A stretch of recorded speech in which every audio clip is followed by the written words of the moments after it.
afternoon. Today I'm going to be talking about autocollimation testing. This is an important test, a little bit of an advanced test, but a good test for making parabolic mirrors, particularly if you're doing it in a group setting. And I thought it would be timely for me to give a talk about this subject now. I'm going to talk about the test concept. I'm going to show you what that is, a bit of the history of this test, because it is not a new test. It is a tried and true test, and it's been around a while. Going to show the requirements for the autocollimation flat. Going to show what I think are some good ideas for a working, reliable test bench. Going to talk a little about how good the test is in a fairly simplified way. Going to show what astigmatism looks like if you're beginning to polish astigmatism into your mirror. Going to talk a little about off-axis aberrations, which are a test setup issue. Going to talk a little about sub-diameter autocollimation flats, the pros and cons. I'm then going to show how to use the autocollimation test for refractors and complete systems. So first, the test concept. All of you, I'm sure, are familiar with the test that you normally do where you have a point source of light at the center of curvature. The light goes to the mirror, then comes back to you and focus it, and you examine it by crossing the return focus beam with a knife edge or a Raunchy screen. If the mirror is spherical, this gives you a null test. If it is not, if you have spherical aberration, then you have a series of zones, all have slightly different places for the knife edge, which you measure.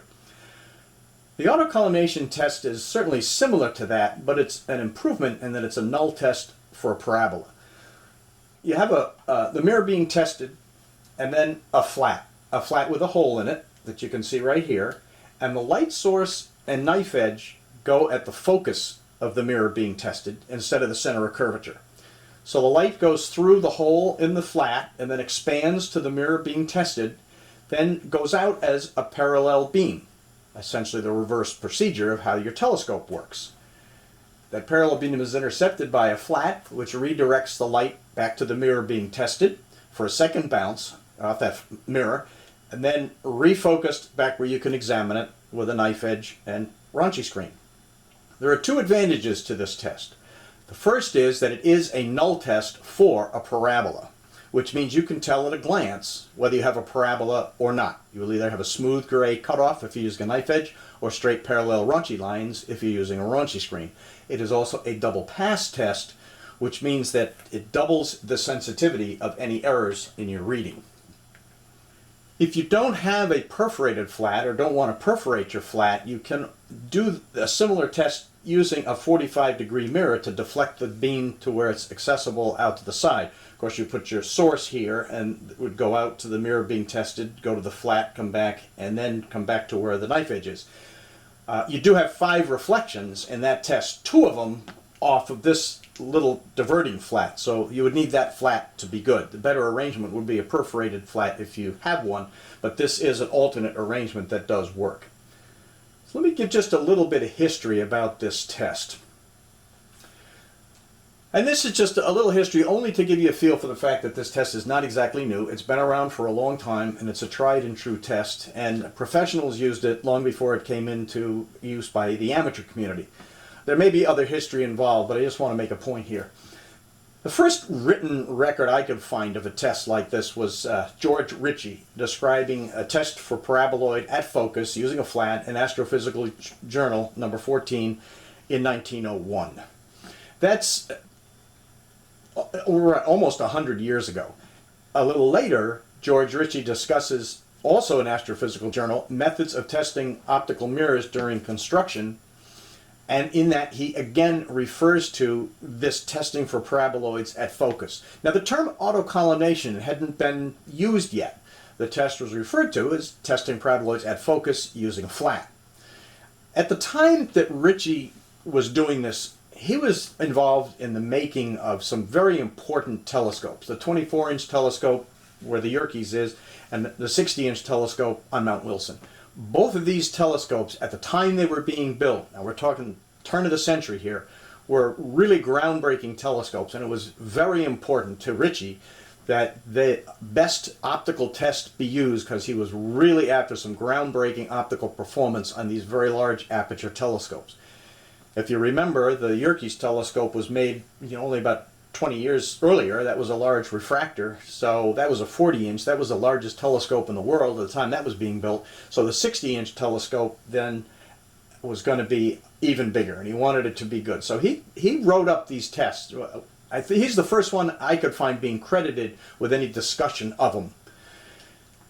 There's also Alvin Clark, who made refractors, and he started making fractors in the mid-1800s and went to about the mid-1900s.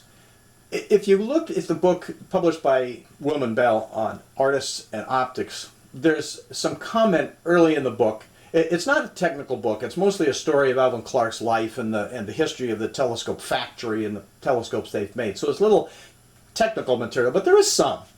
And on page 24 is a couple of interesting statements in the same paragraph. One of them is the Clarks developed a test similar and prior to Foucault's knife edge test for mirrors, which I thought was interesting. The Foucault test was written up by Foucault in 1859. And later in the same paragraph said the Clarks later devised a much more sensitive test. Light from a point source was focused by the lens and then reflected by an optically plane mirror back through the lens to an eyepiece close to the light source. Since the light passed twice through the lens, the effect of any irregularities was doubled.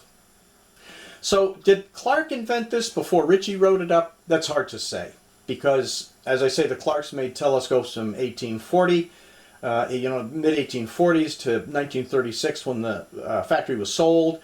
George Ritchie's write-up about this kind of a test is really about halfway in that period. Notice the words Clark later devised. That doesn't mean invented. But even so, I think the point still is made here. We have two very important telescope makers at the turn of the century realizing that this is a superior way to test your optics and make sure that they're good for focusing light from infinity. As far as amateur introduction is concerned, in 1928, Ellison wrote some articles about making refractors. Now, Ellison lived in Ireland, and he was doing a lot of star testing and finally came across a discussion of a bench test for lens based on the idea he heard from a Professor Fulham at Alabama Polytech regarding testing mirrors at focus using a flat. He then writes that up in his articles on how to make a refractor, because he took it the next step and used this test for making refractor objectives and wrote that up in an article in 1928. And that article is in the ATM books. If you have the Ingalls publications of ATM 1, ATM 2, and ATM 3, you'll find Ellison's article there. But let's go back to Russell Porter, because that's near and dear to us. We know Russell Porter right here in Springfield, Vermont, was an optical engineer, and he worked for one of the machine tool companies here, and he was interested in making telescopes and reflecting telescopes. Clearly, in his write-up, in that very first article he wrote, he shows a diagram of the autocollimation test. Now, we don't have a date for that article, but it's somewhere around the 1920s, and it's certainly after the fact. And he discusses testing with measuring zones at the center of curvature. And at first, he didn't even think that was a very good idea. He really took about 12 to 15 local people in Springfield, all skilled machinists, and ran an experiment to see if measuring at zones at center of curvature would work. And his conclusion was that it's not as rigorous as testing at focus with an optical flat. Testing at center of curvature is capable of yielding an acceptable glass in a reasonable time before the worker's patience has been quite exhausted. We have all evolved the Foucault measuring zones because it doesn't require a flat. But clearly, Russell Porter knew the autocollimation test was definitely the superior way of doing it. If you go to the Harkness House Museum, you'll see one of Russell Porter's test stands.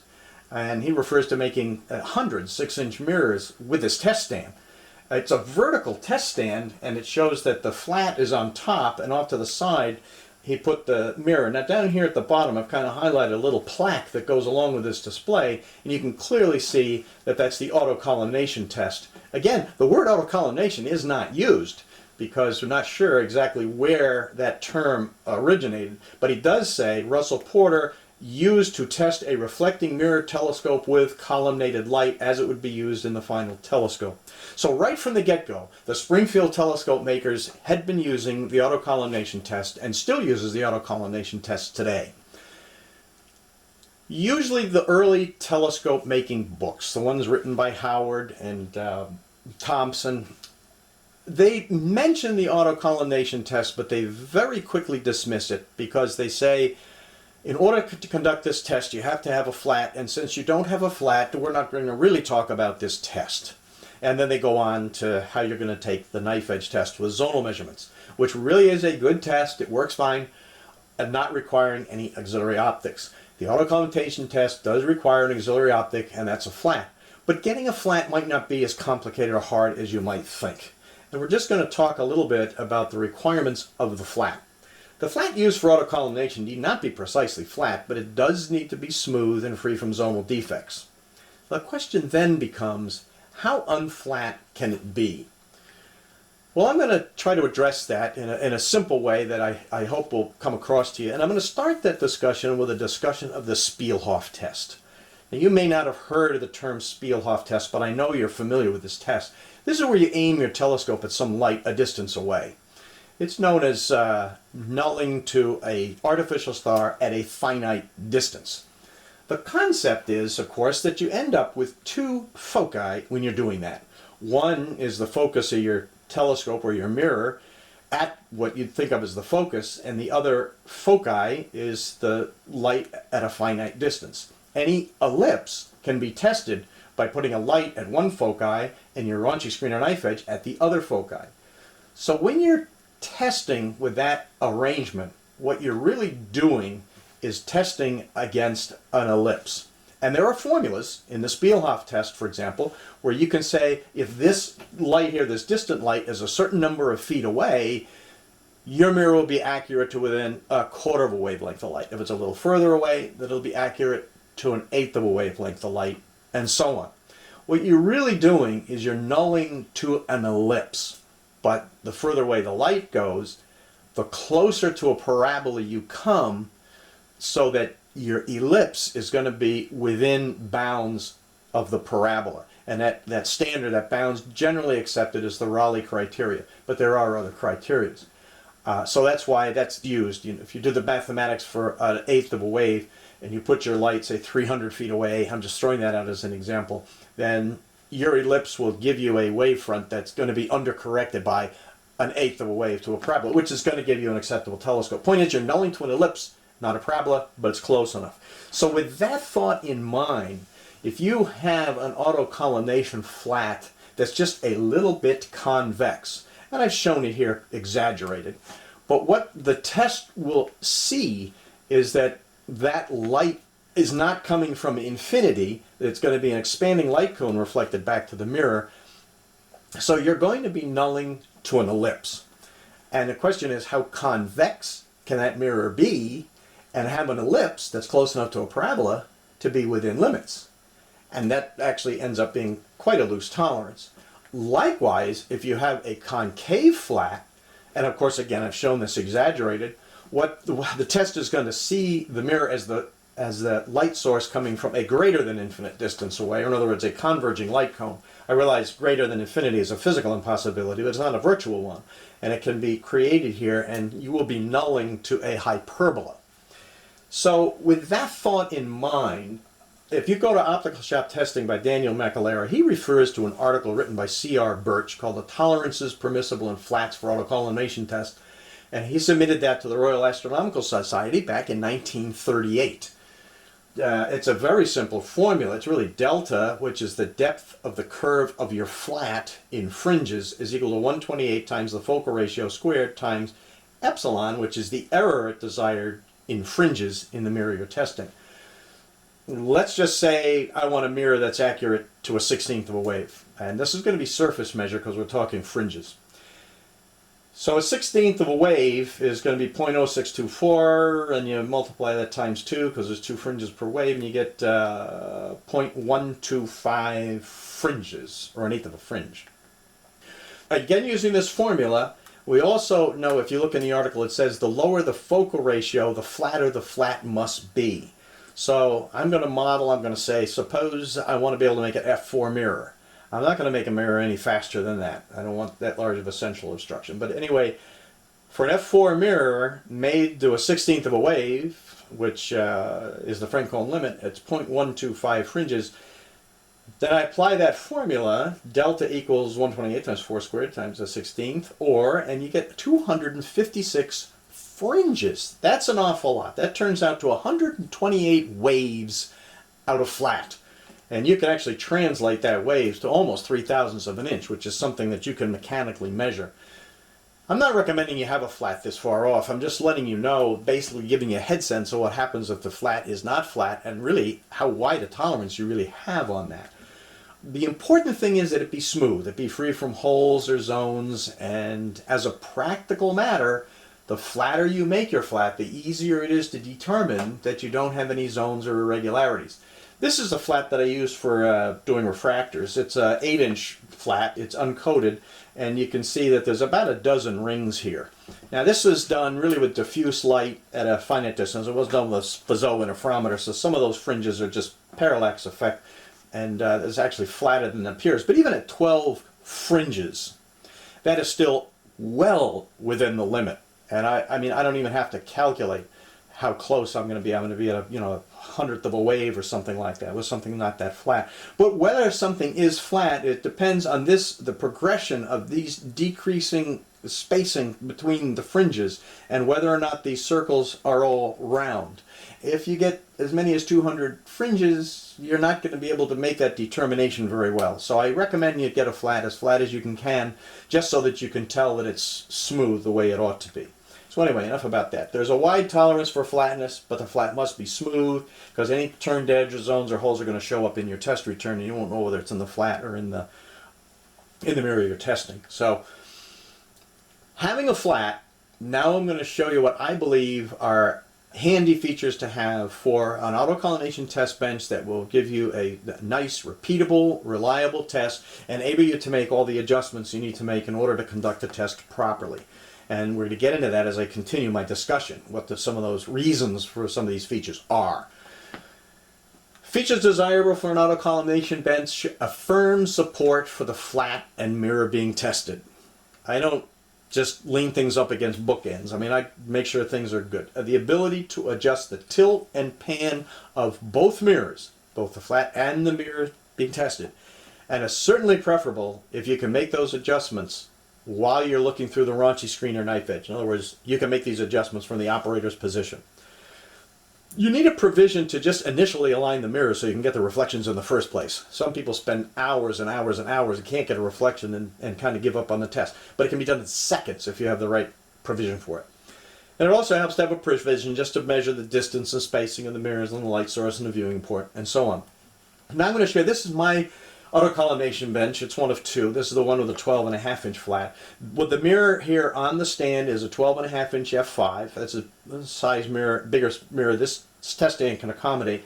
The support for the mirror is a board that's painted flat black, and I have some white crosshairs in it. And I'll show you why those are important in a minute. But this board is mounted on these on this hinge, which is stood away from the front, so I can tilt this board. This threaded rod here goes to a nut on the back of the board, and by turning the threaded rod I can adjust the tilt of the mirror, and this axis is actually in plane with the front of the mirror, not the back of the mirror. So as I tilt the mirror, I'm tilting it right at the glass face that you're testing, and don't incur any change in distance as a result of it. The whole hinge is on a yoke, and this yoke is on a lazy Susan bearing on the frame that's attached to the test bench, and this threaded rod over here allows me to change the pan of the mirror. In other words, tilt it left and right. So with those two controls, I have the tilt and pan of the mirror being tested.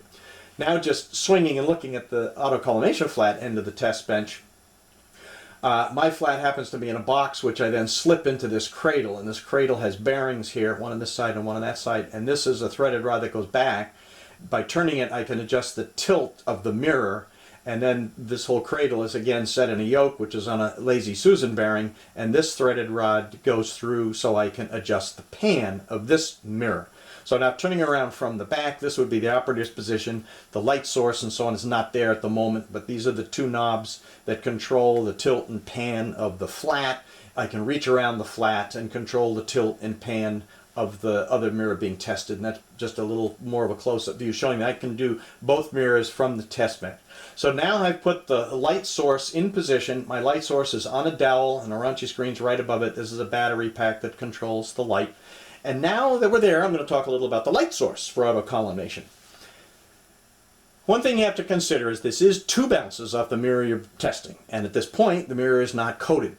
The return beam is going to be relatively dim. You get a 4% reflection on the first bounce, and then 4% of that coming back on the second bounce. So to make things easy, it really helps if you have an awfully bright light. And these lights are available, no mystery to getting them, and they're cheap. So light should also be fairly well concentrated. That's typical with any test. It's very handy also if you're going to have a light source that you can dim. Because with the 2 bounces, you're looking to get a light that you can see, but if you put a coated mirror up that somebody wants you to test, with a light that it'll just be so bright, it'll just overwhelm you. You won't be able to read the test. So it helps to be able to dim the light almost down to nothing, quite frankly. A monochromatic light is not needed. Remember, these are reflective tests. The flat is reflective, the mirror being tested is reflective. You do not need to struggle to get a blue light or a red light or a green light or any other color light, because it's not going to change the outcome of the test. It's not going to change the shadows or the shape of the Raunchy bands. If you have refractive elements involved, that's a different story. But as long as reflective elements only are involved, you do not have to struggle getting a monochromatic light. And the other thing is that people often overlook is that the light and the return should be very close together. This is for 2 reasons. One, of course, you're going through a hole in a flat. They are not very close together. You're just going to need a bigger hole in the flat, or a bigger diagonal if you're going to separate the two. The other is that when the light source and the return beam are separated, there is some astigmatism introduced into the test. And you want to minimize that as much as possible. That's true whether you're doing an autocollimation test or whether you're doing a center of curvature test, but it's even more important for the autocollimation test. What I use for a light is a bulb from one of these AA Binkman flashlights. The bulb itself is 1/8 of an inch in diameter, and there's a little bit of a lens cast into the glass up at front that directs the light forward. I just drill a hole in a dowel and then push it into the dowel and have a slot that I can put a Raunchy screen into. And then when the returning beam comes back, I view it right over the bulb. Now that's a diameter of the bulb away. That's 1/8 of an inch. The centers are 1/8 of an inch apart. That's as close as you can get the returning beam to the light source without having a beam splitter. And a beam splitter is not actually necessary. Now I'm going back and showing you the autocollimation test setup with the light source in place. And the next thing I want to show you is, okay, now how do you set it up and get the reflections? I'm going to look through the Raunchy screen, through the hole at the mirror being tested. That's what you're going to see in the next view. And here it is. When you first turn on the light, you're going to see these extra reflections. These are not the reflections that you want the one that fills the whole mirror. But once you see those reflections, you can reach around and tweak your pan and tilt of the mirror being tested until those reflections center on the crosshair, and then just wave that mirror around with your controls and eventually it will fill the screen. Or if you just step back a little bit, what you actually will see is that virtual image that you're going to be examining with your eye up close actually on the screen, and you can tilt your tilt and pan until it is just right over the light source and get it close. Here's Dave Grosky at the Delmarva mirror making event, lining up a mirror. There's an 8-inch mirror being tested, and same event. I'm here, and there's the other view looking from the front where I'm reaching around lining up the mirror, and this all just takes seconds to do and you have it right, and all of a sudden, bam, you get the reflection that you want. The camera picked that up as kind of red. I don't know why. It's more of a yellow natural light, but it did, so that's it. What I'm going to be doing for the rest of the presentation is just switching it to a black and white image. I think that's a little cleaner and a little clearer for you. But this is a 12.5-inch f5 mirror tested at focus by autocollimation, showing straight parallel lines. By comparison, I thought I'd just show you that same mirror tested at the center of curvature. And you can see that with an f5, there's a lot of spherical aberration, tested at center of curvature, as you might expect, and the Raunchy lines show it. But it does show a nice smooth mirror. Coming back again to the light source, you can also take out the Raunchy screen and put in a knife edge. This is the knife edge that really cuts the light, and since the light is cut and the return is over in the same axis as the light, this really is a slitless arrangement. But if you do your reading, you will find that if you actually cut off the stray light from the other half of the bulb, you get much better contrast to your shadows. So that's really what this is. It's another knife edge coming in, and it's giving me a slit. It's not a calibrated slit. It's not a precise slit. It's just really blocking the rest of the other light. And believe me, it makes a big difference as far as the contrast to the shadows are concerned. This is the knife edge test, not exactly square down, but you can see that there's just a little bit of turned edge, which showed up in the raunchy, plus these little divots. Now this roughness over here is actually air currents coming from the window that I have nearby on this particular day that I was doing it. So it's a very sensitive test, and it shows up, all kinds of things. But a parabola is going to show up as a uniformly flat cutoff on the knife edge test. Let me just address the idea of actually how good is this test. And I'm going to start by just talking about how good does a mirror really need to be. And I gave a couple of talks about that at Stellafane a couple of years ago, so I'm not going to dwell on it. But this curve came from one of those talks where it's a wave rating in your mirror. This is at the wave front. This is a quarter wave. This is an eighth of a wave and 10th wave and so on. And then this is the amount of light in the airy disc. Because we all know that with perfect optics, or without even considering any optics, the amount of light in the airy disk is going to be 84%, and the remaining 16% is going to be in the rings. So what we want to do is get as much light in the airy disk as possible. So if you're at a half wave, you're only going to have about 40% of the light in the airy disk, and then all the rest is in the rings. So you're not going to get much resolution or contrast. The Rayleigh limit is a quarter of a wave, and you get 68% of light in the airy disk. And that's considered, on a margin, but a good scope if you have 68%. At an eighth of a wave, you have 80% of the light in the airy disk. 80 out of 84, that's pretty good. 10%, which I don't have shown here, is about 82%. And the 16th away, what's called the Franson limit, is 83 out of 84. The Franson limit has really been defined as that's as good as it needs to be. You're just not ever going to see the difference between 83 and 84% of light in the airy disk. And I'm going to back down a little bit and say I bet you won't tell the difference between a tenth of a wave and greater. For most of us that live in New England, if you're a really experienced observer sending your telescope out to space, you might see it. But a tenth of a wave to a 16th of a wave is as good as I believe a mirror really needs to be to give you a spectacular performance. That said, let's move on, and I'm just going to show you what I hope is just an easy to understand head sense calibration of what the quality of this test is, the discriminating ability of this test. I made a 6-inch f8 sphere, and a 6-inch f8 sphere, I'm sure you've all read that is the mirror at the limit of which you can leave spherical. A 6-inch f8 sphere is right at a quarter wave undercorrected. That's right at the Rayleigh limit. And for years, if they made a 6-inch f8 or f8.5, they'd leave them spherical. They'd be right at the margin of the Rayleigh limit. So that's going to be quarter wave undercorrected. So if I take an 8-inch sphere and subject it to the autocollimation test, since the autocollimation test is double pass and a null for a parabola, it should show as undercorrected. And it does, and it's very obvious. You can see that being inside of focus, these lines have a very obvious bow to them. So this autocollimation test is capable at a glance of discriminating a quarter of a wave spherical aberration error. There's no guesswork. It's there. It's obvious. You can see it. The corollary to that is, if when you're figuring your mirror, you can figure your lines straighter than that, you're better than a quarter of a wave. No guesswork involved. I also went a step further. I made a 6-inch f12 sphere. And that f12 is undercorrected mirror by a 13th of a wave. If you do your arithmetic, it's a sphere. A 6-inch f12 sphere is an undercorrected parabola by a 13th of a wave. So when I subject that to autocollimation test, am I still going to see undercorrection? And the answer is yes. I had to reduce it to 2 raunchy lines in order to get the increased sensitivity, in other words closer to focus, but you can still see curvature of the lines. This means the autocollimation test itself, without any interpretation, is capable of discriminating a 13th of a wave undercorrection or overcorrection error. If you could figure your mirror so the lines are straighter than that and smooth and parallel, you have a mirror that's better than a 1/13 of a wave. And that's as good as a mirror needs to be. It does not need to, in my opinion, does not need to be any better than that. So this test is capable of doing what we need to do easily. Further, I did a little quantification.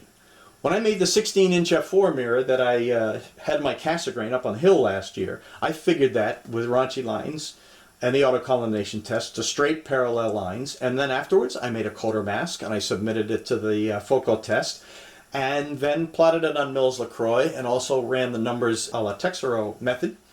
Now this shows the Mills-LaCroix, and this is a trend line, and then these are the points that I measured. And you can see that there's some scatter to those points. But from here to here is 10,000ths of an inch. So from here to here is about 1,000th, and another 1,000th, and another 1,000th. So this is really readout noise. The scatter is really the inherent inability to really tell exactly where the shadows are. There's a lot written up about this. There's a limit to which you can precisely define where those shadows are. So anyway, that's readout noise. And if you filter out the readout noise and look at the trend, and then plot versus Texero's method, what you show is that you have an undercorrected situation here of about a 1/16 of a wave, peak to valley at the wavefront. That's the Franzone limit as far as I'm concerned. I'm happy with that mirror, and I just did it with the autocollimation test, not measuring any zones, and I got a real nice mirror. When I then subjected it to figure XP, just for the fun of it, they translate that into surface error, which is really a division by 2, and came out with a peak to valley of a 26th surface, or an RMS over 1/91. That just again shows you that this autocollimation test is going to give you a really good mirror. Your job is to figure it so you can get straight parallel lines. You don't have to worry about the test. The test is plenty good enough. So the poor man's test shows the autocollimation can clearly discriminate better than the 13th of a wave at the wavefront, and a mirror figured to the straightest detectable lines and subject to knife edge and edge zone quantification and plotted gives you about a 16th of a wave, which is the Franzone limit. Okay, now having established that, let's talk about a couple of other things. One error which is easily shown in the autocollimation test, is not unique to the autocollimation test, but it does show up, is astigmatism. This is astigmatism in your mirror being tested. This is astigmatism where one axis is longer than the axis 90 degrees to it. An error we all hope that we don't get. But if you have a fast mirror and you're doing a sub-diameter tool, you could very easily get astigmatism. And most people in my workshop generally do, no matter how much they try. But let me show you what astigmatism looks like. This is an outside of focus image. I'm going to show you without astigmatism first. This is raunchy lines, and then as you move the raunchy screen and light source closer to focus, you get fewer and fewer lines. You're down to one line. That line is still going to be parallel. It's going to be straight up and down. You're going to go through focus to the other side, and you're going to have an in-focus image, and the lines are going to still be straight and parallel in the same clock orientation that they were. You have no astigmatism that shows up there. Now I'm going to go back again. Now I'm outside of focus. My lines are parallel. They're vertical. And as I start getting close to focus, I notice that now my one line starts to tilt just a little bit. And as I go through focus, instead of that line filling out, it rotates around as I go through focus. And then when I come out the other side, I end up with the same straight parallel lines, but now there's a clock shift to them. That's astigmatism. Now, I've of course shown this exaggerated. You might want to look for less of a clock shift, but if you have any clock shift to the lines between inside and outside, you have astigmatism. And one thing you can do is rotate the mirror, and your mirror being tested until it doesn't show any astigmatism. That'll be one of the nodes, and then go 45 degrees, give you an idea of how much astigmatism you might have. And I'm not making this up, by the way. If you look in your ATM books, there's a whole article there on astigmatism, and he's showing the two axes, one longer than the other, and in this case he's really showing how the knife edge rolls over as you pass through. Now again, he's showing the exaggerated condition, but that's what happens when you have one axis longer than the other and you have that kind of astigmatism. I'm going to now talk about off-axis aberrations. These are a test setup issue, not necessarily an issue with your mirror. But if you don't recognize them, you may think you have errors in your mirror. Usually what they tell you in the autocollimation test is the mirrors must be squared on. If the mirrors are not squared on, then you're apt to get these off-axis aberrations. And you're going to say, well, how am I going to get the reflections? Well, you really still are going to get the reflections. The light's going to go through, it's going to bounce off, come down here, and come back up, and then go back through the hole. So if your mirrors are not squared up, your lines are not going to be straight and even in parallel. They're going to start to curve, and they're going to be a different curve on one side than they are the other. If you look at that with a knife edge, the first thing you're actually going to notice is that it appears that the knife edge is coming from both sides at the same time. But if you look at this curve, this is, of course, a parabola would be a completely flat look because it's a null, and this is the difference from the parabola, which is different from a flat. And this looks as though it's dished down, and this looks as though it's dished up. And that's the same appearance to the wavefront that you would get if you had a Newtonian that was miscollimated. I'm going to try to illustrate what I mean by that by showing you this wire mesh without the aberration, showing you what would be a flat surface. And then with that aberration, you have a surface that looks like a drum head where you press down on one side and it pressed up on the other. And that's what the surface is going to look like. And this is similar to a picture in Harold Suter's book, Star Testing of Astronomical Telescopes, where he shows surfaces deviated by these off-axis aberrations in a Newtonian. It's exactly the same thing. So now going back to this, hopefully you can see how it would look as the perimeter is all held at the same level, but this seems to dish down and then this seems to dish up. So that's what this off-axis aberration is going to look like in the autocollimation test. Mirrors can be tilted the other way too. They can be top to bottom tilted, and if you look at that with a Raunchy screen, what you're going to see is keystone error, where the lines will be wider at the top than they are at the bottom. If you look at that with a knife edge, you get the same shape, but now the axis to that shape is at a 45 degrees. And if you see this same shape, but the axis is anywhere from horizontal to here, then you have a contribution from both of these. Now these off-axis aberrations are fairly unique to the autocollimation test because you can generate them with the two reflections. If you're doing a center of curvature test, you're never going to see this. You're always going to be lined up, unless your light source and turn where you're looking at the knife edge are separated by too much. Then you might and probably will see these. So when you have everything, your mirrors are all squared on, you'll find that your center is actually centered, your obstruction is centered in the mirror, your lines are absolutely parallel, this central obstruction is centered in the center beam. Everything is all centered and even and really squared on, and you know you're getting a good reading. With fast mirrors like f4s, this alignment becomes very critical, and this is where it really helps to have adjustment controls for your both mirrors that you can tweak while you're watching it, so you can tweak them and get them right in. And I'm going to talk a little bit about subdiameter flats, because often everyone wants to, well, I got a small flat and I want to test a big mirror. And Ritchie used a 36-inch flat to test the 60-inch mirror, so it can be done. What you do is you just line it up and you look at a portion of your mirror. But just be careful how you interpret it. This is a view showing a perfectly good mirror with looking at a subdiameter flat. You see the Raunchy lines that are nice and straight, and that's representative of the whole rest of the mirror. However, if you have your mirrors are not exactly squared on, it would look different on this side than it does over on this side. And carrying that one step further, and this is the hazard that you have to watch out for.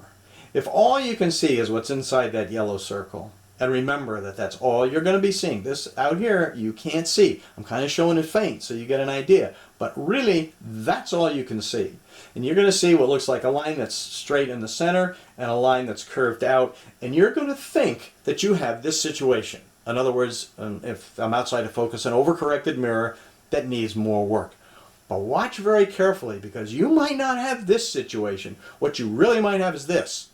In other words, mirrors that aren't squared on. And you're not going to be able to tell because you can't see the rest of the mirror. So you would have to make sure somehow your lineup procedure includes the fact that you really know that these mirrors are squared on. Take it from one who's been there. Lining it up with lasers is not the answer. You can get these same issues and still see the same reflections lined up with a laser that you can this way. So if you're going to use a laser, that's fine, but just don't assume that, well, I lined it up with lasers and therefore this is fixed. It may not be. So now, a couple of things here and I'll be finishing up the talk. A refractor objective is a real easy mark for an autocollimation test. In fact, it's really about the only way to do it. You have the light source here, the light shines through the lens, forward to the flat, and then back to where you're going to look at it. This test also is the same thing, double pass through the lens. There are a couple of advantages to this. One, there is only one reflection. And because there's only one reflection, you're not going to lose a lot of light in it. And the flat really doesn't need to be coated. In fact, you don't want it to be coated. If it is coated, you're going to get blasted with so much light coming back you may not see the return as well as you might like. But it certainly does not need to be coated. It does not need to be perforated. Flats are much more available for doing refractors. Therefore, again, the light doesn't need to be as bright. Now you can use an LED. And now that you've got refractive elements involved, you do need somewhat of a monochromatic light source. And here's where your LEDs are very helpful. And if your design calls for it to be optimized at green light, you want to use a green LED. And that's monochromatic enough for this job. We all know that LEDs are not strictly monochromatic, but they are monochromatic enough for this job, and they are bright enough for this job. So that's some of the advantages. It's really, really kind of nice. Here's a setup of a refractor objective in the lens cell and the autocollimation flat behind it. There's just another view showing the light is going to come from the left, going to go off the flat and back through the lens for the test. And this is what the test return looks like with a green LED. You can still see some rainbowing of the lines, but you can clearly tell whether they're straight and even, and you can make all the judgments you need to. Some of these extraneous lights are just room lights in what I was doing, but I just wanted to show you the concept, and it works very, very well for testing refractor objectives. You can also use the autocollimation test to test complete systems. What I've shown here is an autocollimation test of the Cassegrain. You basically have the light at the focus, the light will go out to the secondary, back to the primary, forward to the flat, back to the primary, back to the secondary, and then back to the raunchy screen or knife edge where you can examine it. This is a double pass off of both the primary and the secondary. So if you're figuring the secondary, that primary has to be good. Or if you're making a Autocollimation and you have a nice spherical secondary and you're figuring the primary, make sure that that spherical secondary is awful good, because it's going to see a double mass. And you only want one uncoated mirror in this kind of a system. But for a system that's all complete, everything's going to be coated. I'm just showing you here a test of a Schmidt-Cassegrain, because any combination of mirrors, lenses, whatever it takes, once you have a flat, you can now test anything. You just put the flat where the parallel rays would be coming in, and the light will go through the corrector plate, off the primary, to the secondary, and back to the eyepiece here, where you examine it. And I'm just showing a view here where I have a little plug, and I'll show you the detail of that plug. In that little plug that goes in the eyepiece, I have the same light, the little Binkman light. I have a half a dowel here, so this is a viewing window that I look through, and I've turned the light off, but I just taped a raunchy screen in position, and when you're done, you look and you get everything all lined up, and you get to see the raunchy pattern. You get straight parallel lines from that. And this is every element in the system results to give me, in this case, fairly straight parallel lines. You could also use this test for testing compound optics when you're making a telescope that has more than one optical element of power. Here I'm making a Cassegrain. The flat is off here to the left, the secondary is here, and the primary is here, and the focuser is here, and I have my little plug in there, and at this point is a video camera setup so I can view it on the screen and take pictures of it. Again, the light's going to go from the source through a hole in the primary to the secondary to the primary to the flat, back to the primary, back to the secondary, and back here. The primary in this case has been finished, it's been tested by autocollimation and coated, so the only uncoated element is the secondary. Initially, when you first look at it, this is what you're going to see. You're going to see that your secondary is spherical when you first make it, and you can see very obvious undercorrection that needs to be fixed. So you can take out the secondary and keep working on the figuring of it until you get straight parallel lines.